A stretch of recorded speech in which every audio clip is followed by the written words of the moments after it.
Contributor Moneysense Magazine joining us once again, and you just said that's got to be pre-taped. No, that's It's got to be pre-taped. I can't even believe it. Best deals in vacation homes. They should be in British Columbia, because why would anyone want to leave? That's it. You know, we've got to stay put for the next 4 months and enjoy the sunshine that we do get here. And it's an interesting climate, not only weather-wise, but interest-wise, because low interest has been a prevalent theme over the last little while.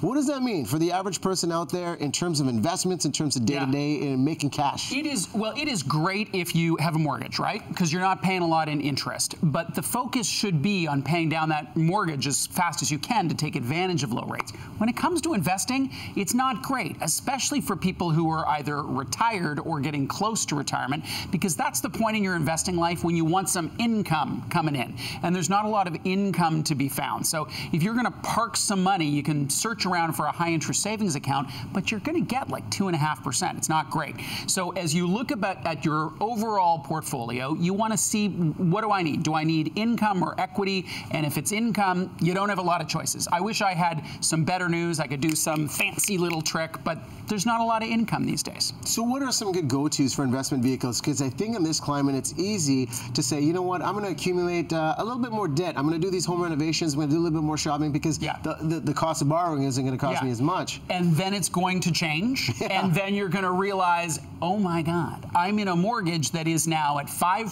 versus 3%, and how am I going to carry that? So I think you're right in terms of capturing the sensibility of people today. What's the big deal on debt? But that is really problematic. We're spending, in aggregate, people are spending more than they have, and that's not a great thing. You know, when it comes to borrowing as well, many people, some people choose to carry credit card debt. What's your take on this in terms of this low interest climate, consolidating debt, and the best credit card out there in terms of the kickbacks? Some give you dividends, some give you the travel points. What's your take? I am fundamentally concerned about people using their credit cards for spending. The reason is, and the research shows, that credit cards anesthetize the pain of spending. And we want the pain. The pain is good. The pain keeps us safe. Can you imagine if you had, there's a disorder where you remove this, or you lose the sense in your hands, so if you put your hand on the stove, it doesn't hurt? That's a problem. And here you've got credit cards that have anesthetized the pain of spending. So I'm not a big fan of it. And if you have $1 outstanding on a credit card, you need to pay it off, because that is a guaranteed return of like 20–25%. So we get all nuts about finding the latest investment vehicle and all this stuff, when the big idea could be just eliminate your credit card debt and vow never to carry a balance ever again. Do I have your promise? You have my promise. You Good. know, I'm the guy with the spreadsheets. The credit card debt is something, is a cardinal sin. Get rid of it. In terms of the best card, you know, some give better airline points and all that, but the first thing should be eliminating credit card debt and making sure that it doesn't encourage you to spend more. If you're super responsible, then shop for a card that's going to fit for you, but that shouldn't be the focus.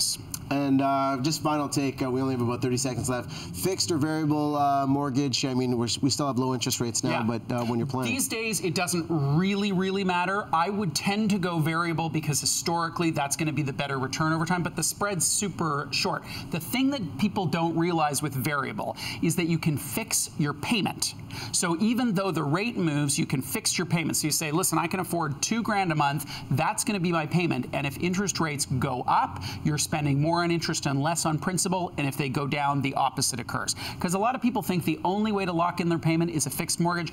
Not true. You can fix your payment with a variable rate. Interesting point to consider. I know the new Moneysense Magazine just released on newsstands. What's the big thing to look forward to? Well, lots of big insights about how to get a handle on your money. Interest rates are one of the big themes. Okay. So subscribe now. Very nice. Good to see you. Thank you, sir. And the vacation homes. That's a good one for all you traveling. In BC. Yeah. All right. Bruce Sellery. Where are we going? Michelle? Yes, and I've just decided now that I'm not going to go shopping with my tax return. I am going to pay off some debt. Good girl. That makes this man very happy. See, I wish it made me dance like that. Did you patent that thing? Yeah, it's called the butter churn.